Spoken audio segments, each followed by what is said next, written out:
کسی حد تک یہ ریفارم ضروری تھی، لیکن یہ ایسے ہی ہے کہ سپریم کورٹ اب اٹھائے اور قومی اسمبلی کے اندر کے جو رولز اینڈ پروسیجرز ہیں ان کے اوپر نئی تشریح کر دے کہ نہیں اب آپ ایسے نہیں ایسے کر سکتے ہیں، یہ آپ کے پرویو میں نہیں آتا. تو ایک قسم کی یہ مداخلت ہے اور اچھی خاصی مداخلت ہے، اور یہ بیسیکلی اپفرنٹ کرنا ہے. اور چونکہ نون لیگ کا کمادی رہا ہے کہ سپریم کورٹ کے ججوں کو آپس میں لڑاؤ اور پھر اپنے کام کرواؤ، تو بالکل ایسی سچویشن ہی بنی ہوئی ہے اور یہ مسلسل یہی طریقہ کار اپنایا جا رہا ہے. اب اس میں آج جب اٹارنی جنرل نے آ کے سپریم کورٹ سے کہا کہ جی فل بینچ بنا دیں اس پہ بھی، تو سپریم کورٹ نے کہا کہ بل کے اندر خود لکھا ہوا ہے کہ جو آئینی تشریحات سے متعلق قوانین ہیں، جو کیسز ہیں، ان پہ 5 رکنی بینچ بنایا جائے. تو اب آپ کا قانون 5 رکنی کہتا ہے، آپ فل بینچ کہتے ہیں، آپ کرنا کیا چاہتے ہیں؟ اس پہ انہوں نے تھوڑا سا اے جے پی کو رگڑا لگایا اور کہا کہ آپ کو پتہ ہی نہیں ہے بل آپ کیا لے ہے. نمبر 1. نمبر 2 انہوں نے کہا ریکارڈ جمع کرائیں جن جن لوگوں نے اس پہ بحث کی ہے قومی اسمبلی کے اندر، کس کمیٹی نے کیا اعتراضات لگائے ہیں، کیا بحث کی ہے. اب یہ ریکارڈ جب آتا ہے تو اس پہ جو ایم این نے بولا ہے، جو اس کے ریمارکس ہیں وہ آئیں گے، اور اس پہ وہ قانونی طور پہ تو لائبل نہیں بنتے پارلیمنٹ کے اندر کچھ بھی بولا جائے، لیکن چونکہ وہ سپریم کورٹ کے اوپر بولے ہیں تو اب دیکھتے ہیں کہ سپریم کورٹ ان کے اوپر کیا ایکشن لیتی ہے. لیکن سپریم کورٹ نے یہ کیس 3 ہفتوں کے لیے ملتوی کر دی. 3 ہفتوں کا مطلب ہے کہ 21 دن. تو جب وہ کیس لمبا ڈالنا ہو تو اس کو ایسے آگے بھیج دیا جاتا ہے. تو بہت ساروں نے یہ کہنا شروع کر دیا سپریم کورٹ بڑی ٹھنڈی پڑ گئی، اب وہ کچھ نہیں ہوگا. اب نون لیگ والے سارا دن یہی پروپیگنڈا کہ جناب اب تو کام ہو گیا، وہ ہماری بچت ہے، اب ہمیں وہ پٹواری یوتھیا جو بھی کہتے رہیں. لیکن بہرحال یہ ہے کہ یہ پروسیڈنگ ہوئی اور کیس پھر آگے بھیج دیا گیا 21 دن بعد اب اس کی پروسیڈنگ ہوئی. تو یہ صورتحال رہی بل کے حوالے سے. جی ڈاکٹر صاحب. احمد، یہ پبلک اکاؤنٹس کمیٹی نے جسٹس مظاہر علی نقوی کے ایسٹس کی ڈیٹیل مانگی ہے، جو کہ میرا خیال ہے ان کے دائرہ اختیار میں نہیں آتا. اس کو لے کر آپ کا کیا خیال ہے؟ میں تو یہ سمجھتا ہوں کہ یہ ابھی سپریم کے ساتھ ہیڈ آن آنا چاہ رہی ہے حکومت، اور حکومت یہ چاہ رہی ہے کہ ایک بہت بڑی جنگ لڑی جائے اور اس میں شہید ہوا جائے، سیاسی شہید ہوا جائے، تاکہ جب وہ عوام میں جائیں تو ان کے پاس کوئی بیانیہ ہو کہ جناب ہم تو اکانومی سیدھی کرنے کی کوشش کر رہے تھے، ہمیں تو عدلیہ نے کام نہیں کرنے دیا. تو اگر ہمیں تو خیر پہلے سے ہی پتہ ہے کہ کیا کر رہے ہیں. آپ ذرا اس کی ڈیٹیلز شیئر کیجئے. جی احمد. جی نانا صاحب، اس وقت پی ٹی ایم تلی ہوئی ہے کہ کسی طریقے سے لڑائی ہو جائے سپریم کورٹ اور پارلیمنٹ کی. اب انہوں نے جسٹس مظاہر علی نقوی کے ایسٹس کی تفصیلات مانگ لی. آف کورس تمام ججز کو، تمام پارلیمنٹیرینز کو اپنے ایسٹس کی تفصیلات جمع کرانی چاہیے، لیکن تمام کی کیوں نہیں مانگی؟ صرف ایک جج کی کیوں مانگی؟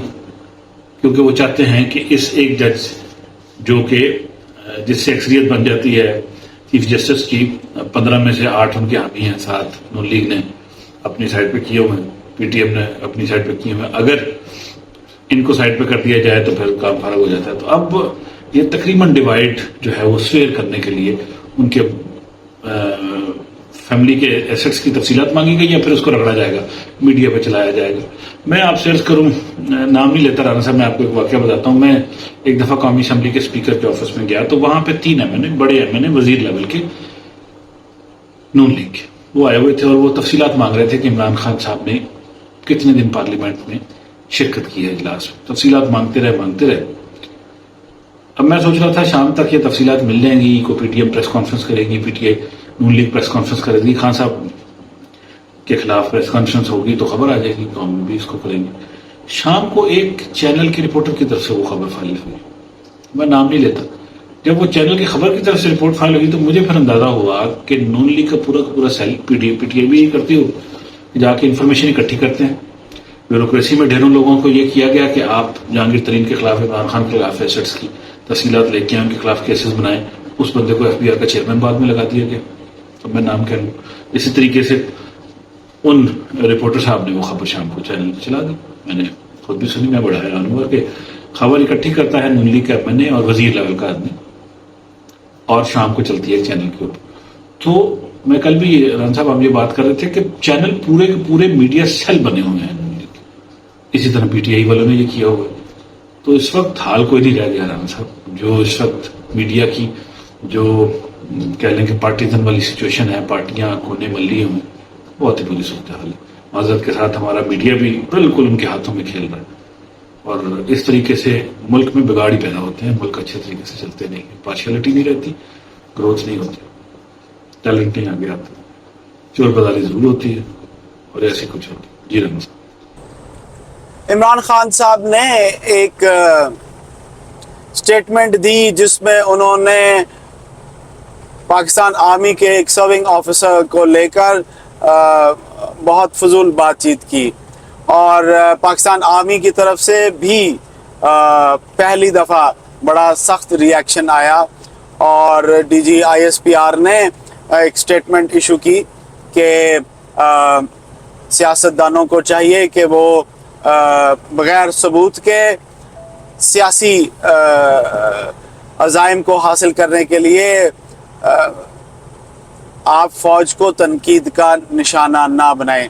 اگر آپ کے پاس ثبوت ہیں تو آپ جو ہے عدالت میں جائیں اور قانونی راستہ اختیار کریں، اور اگر آپ بغیر کسی ثبوت کے الزام تراشی کریں گے تو پاکستان آرمی اس کے قانونی جواب کا حق رکھتی ہے.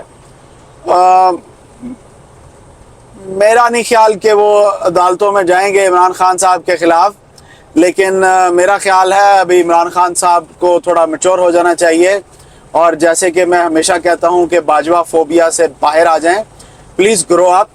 آپ کی عمر 70 سال سے زیادہ ہے، جنرل باجوہ ریٹائر ہو گئے ہیں، لیکن ابھی بھی آپ کو شاید خوابوں میں آ کے ڈراتے ہیں.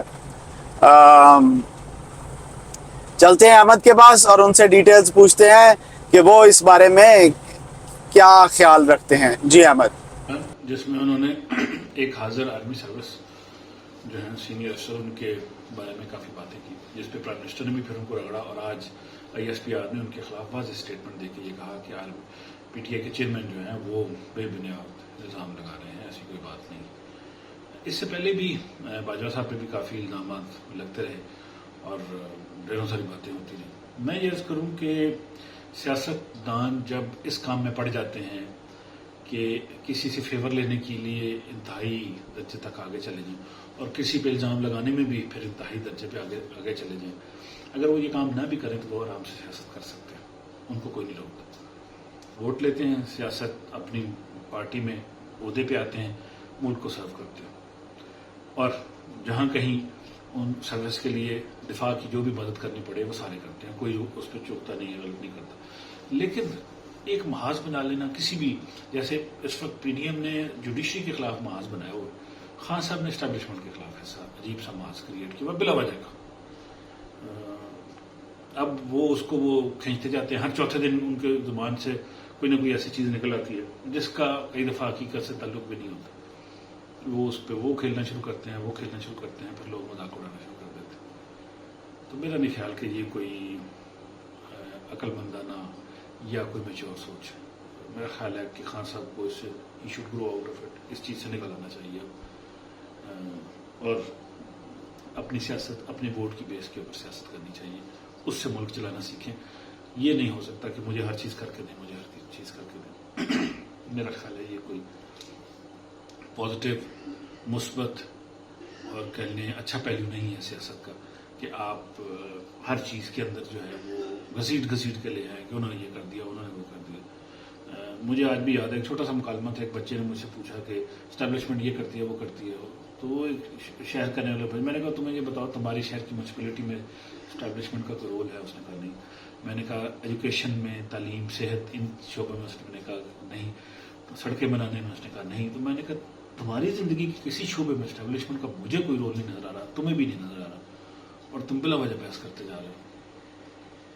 تو عرض کرنے کا مقصد ہے اسے فوراً احساس ہوا. اس نے کہا ہاں بات تو ٹھیک ہے. میں کہا سڑکیں تمہاری گورنمنٹ نے بنانی ہے جو سیاسی، تعلیم انہوں نے دینی ہے، صحت کا خیال انہوں نے رکھنا ہے، باقی تمام شعبوں میں وہ ہیں. اور جب بولنا شروع کرتے ہو تو تم پھر اسٹیبلشمنٹ کے خلاف خاموش نہیں ہوتے. یہی نون لیگ نے کیا، پی ڈی ایم نے کیا، یہی پی ٹی آئی کر رہے ہیں. بڑے معذرت خانہ رہ گئے. جی